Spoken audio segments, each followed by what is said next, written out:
नमस्कार बंधुरा नतून एक भिडियोते आपनादेर सकलके स्वागतम। और ये मुहूर्ते घूर्णिझड़ रेमाल निये एक बिग ब्रेकिंग आपडेट चले आसछे। आबहावा दफ्तर सूत्रे खबर और कयेक घंटार मध्य किन्तु घूर्णिझड़ रेमाल तार लैंडफल प्रक्रिया शुरू करबे, अर्थात भूमिस्थल स्पर्श करार प्रक्रिया किन्तु शुरू करबे।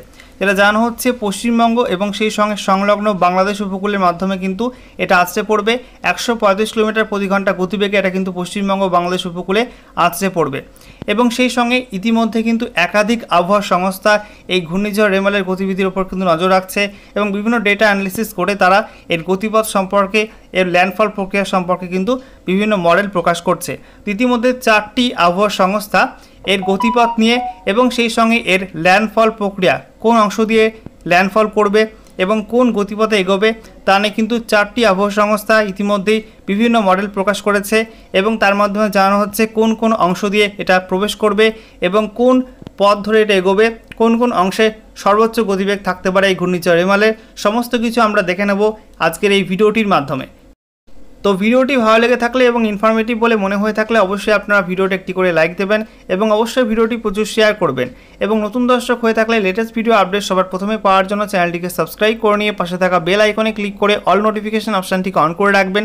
লেটেস্ট আপডেট আপনারা সবার প্রথমে পেয়ে যাবেন। তো বন্ধুরা, এই মুহূর্তে আপনারা দেখতেই পাচ্ছেন যে ঘূর্ণিঝড় রেমাল কিন্তু উপকূলে একদম কাছে চলে এসছে।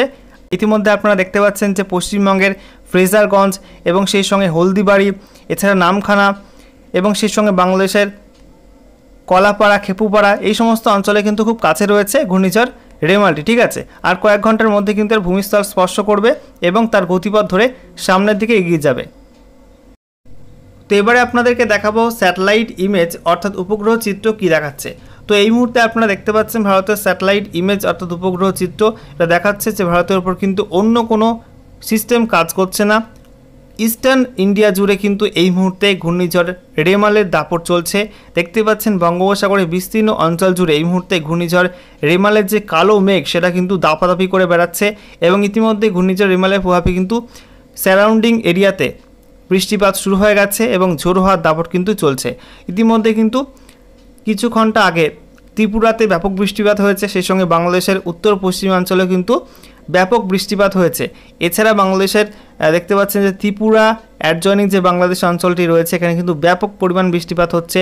সেই সঙ্গে আমরা দেখতে পাচ্ছি যে মুর্শিদাবাদে কিছু মেঘ রয়েছে এবং পশ্চিম মেদিনীপুর এবং ঝাড়গ্রাম এই সমস্ত অঞ্চলের ওপর কিন্তু মেঘ তৈরি হয়ে গেছে এবং ইতিমধ্যে আমরা দেখতে পাচ্ছি দক্ষিণ চব্বিশ পরগনা, পূর্ব মেদিনীপুর এই সমস্ত অঞ্চলে কিন্তু কালো মেঘ ধীরে ধীরে কিন্তু অগ্রসর হচ্ছে।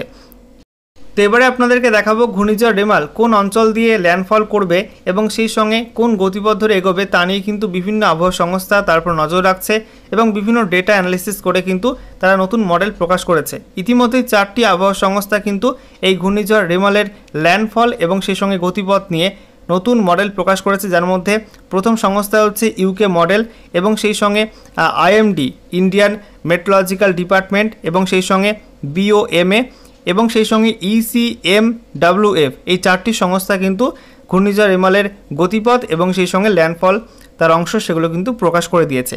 তো এই মুহূর্তে আপনারা দেখতে পাচ্ছেন যে ইসিএমডব্লিউএফ সেই সংস্থা বলছে যেটা কিন্তু পশ্চিমবঙ্গ এবং বাংলাদেশ উপকূল দিয়ে ল্যান্ডফল করবে, যেখানে দেখা যাচ্ছে যে পশ্চিমবঙ্গের হলদিবাড়ি দেখতে পাচ্ছেন হলদিবাড়ি এবং সেই সঙ্গে গঙ্গাসাগর এর মধ্যবর্তী অঞ্চল দিয়ে কিন্তু এটা ল্যান্ডফল করবে। দেখতে পাচ্ছেন ফ্রেজারগঞ্জ, নামখানা, ঠিক আছে, জয়নগর, মাজিলপুর এই সমস্ত অঞ্চল দিয়ে কিন্তু এটা ল্যান্ডফল করতে করতে এটা প্রথমে উত্তর দিকে এগোবে, তারপর কিন্তু এটা বাঁক নিয়ে উত্তর পূর্ব দিকে এগিয়ে যাবে।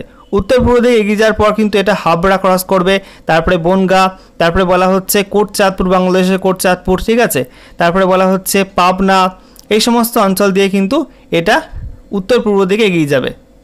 দেখাবো ইন্ডিয়ান মেট্রোলজিক্যাল ডিপার্টমেন্ট বা আইএমডি এর যে মডেল প্রকাশ করেছে সেখানে এর ল্যান্ডফল কোথায় হবে এবং এর গতিপথ কী হবে।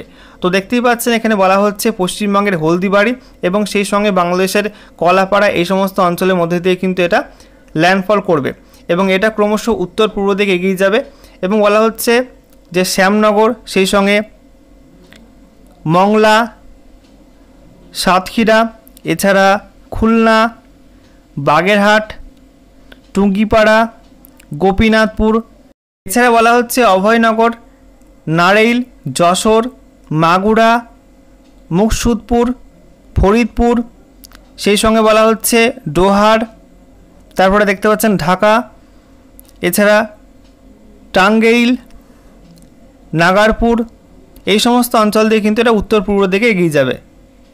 তো ইউকে মডেল বলছে এটা পশ্চিমবঙ্গের হলদিবাড়ি এবং বাংলাদেশের কলাপাড়ার মধ্যে দিয়ে কিন্তু ল্যান্ডফল করবে উত্তর পূর্ব দিকে বাঁক নিয়ে, এবং তারপরে এটা আবার উত্তর দিকে বাঁক নেবে, উত্তর দিকে বাঁক নিয়ে এটা খুলনার ওপর দিয়ে যাবে।